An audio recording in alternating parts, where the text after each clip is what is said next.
പിതാവും പുത്രനും പരിശുദ്ധ റൂഹായുമായ സത്യേക ദൈവത്തിൻ്റെ തിരുനാമത്തിന് മഹത്വമുണ്ടായിരിക്കട്ടെ. 1964 ഓറിയൻ്റൽ ഓർത്തഡോക്സ് സഭ ഔദ്യോഗികമായി ആരംഭിച്ചത്. അന്ന് മലങ്കരയിൽ സഭയുടെ പിതാവായിട്ട് പൗലോസ് മാർ ഗ്രിഗോറിയോസ് തിരുമേനിയായിരുന്നു. 1958 സമാധാനത്തിന് ശേഷം ഇരു കക്ഷികളും ചേർന്ന് സഭയിൽ പൂർണ്ണ ഐക്യമുണ്ടാക്കി.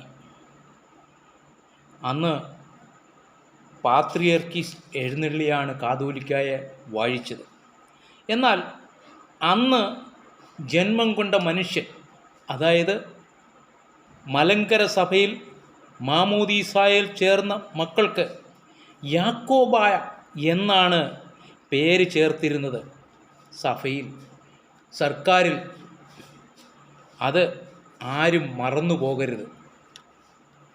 സഭയുടെ ഇപ്പോഴത്തെ പേരായ ഇന്ത്യൻ ഓർത്തഡോക്സ് എന്നത് എന്നു മുതലാണ് തുടങ്ങിയത്? 2000 വർഷങ്ങൾ കൊണ്ടുള്ള പേരാണോ? ഒരു സംശയം കൊണ്ട് ചോദിച്ചു പോയതാണ്. അങ്ങനെ എത്രയോ പേരുകൾ മാറി.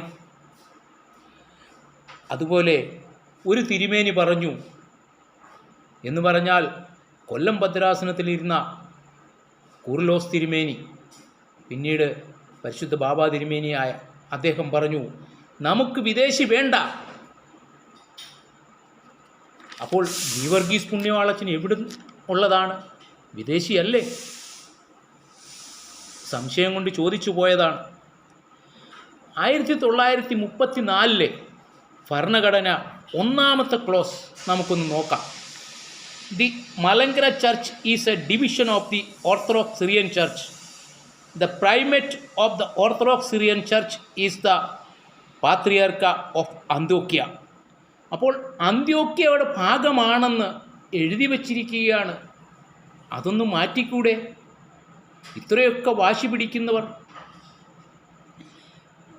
അപ്പോൾ കൽക്കദോക്യ സുന്നകദോസിലോ അതിനു മുൻപുള്ള 3 സുന്നകദോസുകളിലോ ഈ പറയുന്ന ഇന്ത്യൻ ഓർത്തഡോക്സുകാരിൽ നിന്ന് ഏതെങ്കിലും ഒരു മൽപ്പാനെങ്കിലും പങ്കെടുത്തിട്ടുണ്ടോ?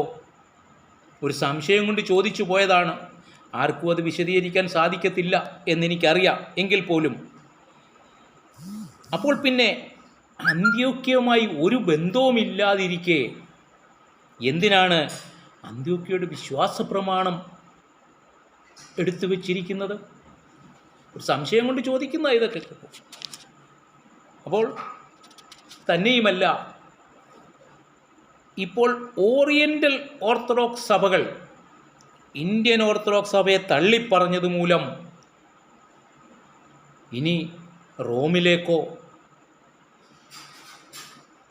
പോവുകയോ അല്ലെങ്കിൽ റഷ്യയിലേക്ക് പോവുകയോ മാത്രമേ ഉള്ളൂ മാർഗമെന്നാണ് ഞാൻ മനസ്സിലാക്കിയിരിക്കുന്നത്. ഇത് മുന്നിൽ കണ്ടുകൊണ്ടാണ് 5-ാം തുബ്ദോനിൽ വലിയ മാറ്റം വരുത്തിയത്.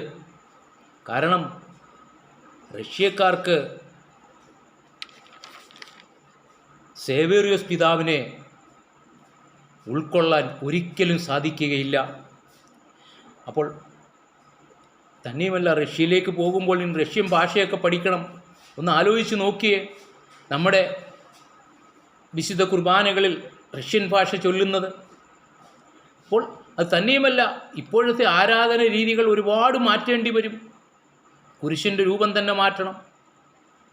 അപ്പം അങ്ങനെയൊക്കെയുള്ള കാര്യങ്ങളുണ്ട്. അപ്പോൾ ഓരോ കാലത്തും അധികാരം കിട്ടുന്ന ബാബാമാർ സ്വന്തം താല്പര്യത്തിന് വേണ്ടി പല മാറ്റങ്ങളും വരുത്തുന്നു.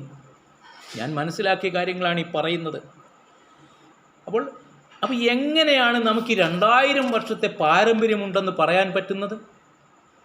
ഇങ്ങനെയൊക്കെ കാണുമ്പോൾ 2000 വർഷത്തെ പാരമ്പര്യം എങ്ങനെ പറയാൻ സാധിക്കുമെന്ന് ഞാൻ ചിന്തിച്ചു പോയത് കൊണ്ടാണ്. ഇതിന് ഇടയ്ക്ക് ഞാൻ POCയുടെ ഒരു ക്ലാസ്സിന് അറ്റൻഡ് ചെയ്തു.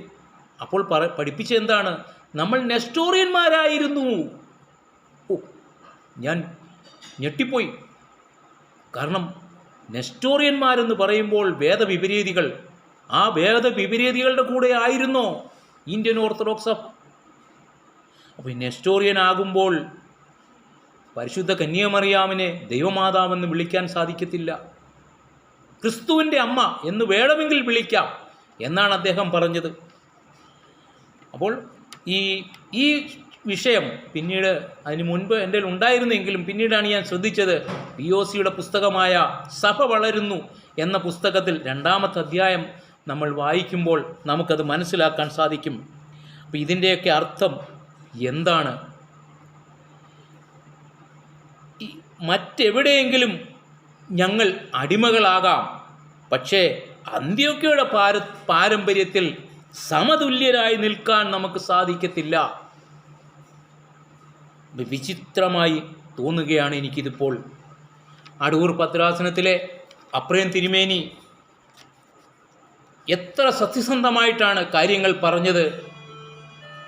പക്ഷേ സത്യം പറയുന്നവനെ കല്ലെറിയുന്ന ഒരു സമൂഹമാണ് നമുക്ക് ഇന്നത്തെ ഇന്ത്യൻ ഓർത്തഡോക്സ് സഭയിലെ ചിലരെ കാണാൻ സാധിക്കുന്നത്. കർത്താവായ യേശുക്രിസ്തു പഠിപ്പിച്ച എന്താണ്?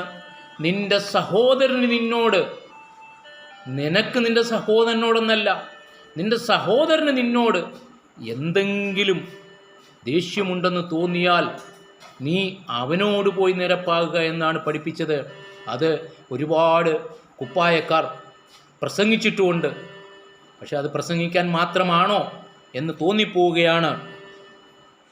അപ്പോൾ ഇതെല്ലാം കാറ്റിൽ പറത്തിയിരിക്കുകയാണ്. അതാണല്ലോ യേശുക്രിസ്തുവിനെയും അവർ ചെയ്തത്. സത്യം പറഞ്ഞു, അപ്പോൾ അവനെ ക്രൂശിച്ചു. എന്നിട്ട് അവരോട് വീണ്ടും അറിവുകൾ ലഭിച്ചപ്പോൾ അവർ പറഞ്ഞ എന്താണ്? തേജസ്സിൻ്റെ കർത്താവിനെ അവർ അറിഞ്ഞില്ല, അറിഞ്ഞിരുന്നുവെങ്കിൽ ക്രൂശിക്കയില്ലായിരുന്നു. അപ്പോൾ അറിഞ്ഞു വന്നപ്പോഴത്തേക്കും അവർക്ക് മാനസാന്തരമുണ്ടായി. ഉയർത്തെഴുന്നേറ്റ് കഴിഞ്ഞപ്പോഴോ എല്ലാവരും പറയുകയാണ്, ഇവൻ സാക്ഷാൽ ദൈവപുത്രനായിരുന്നുവെന്ന്.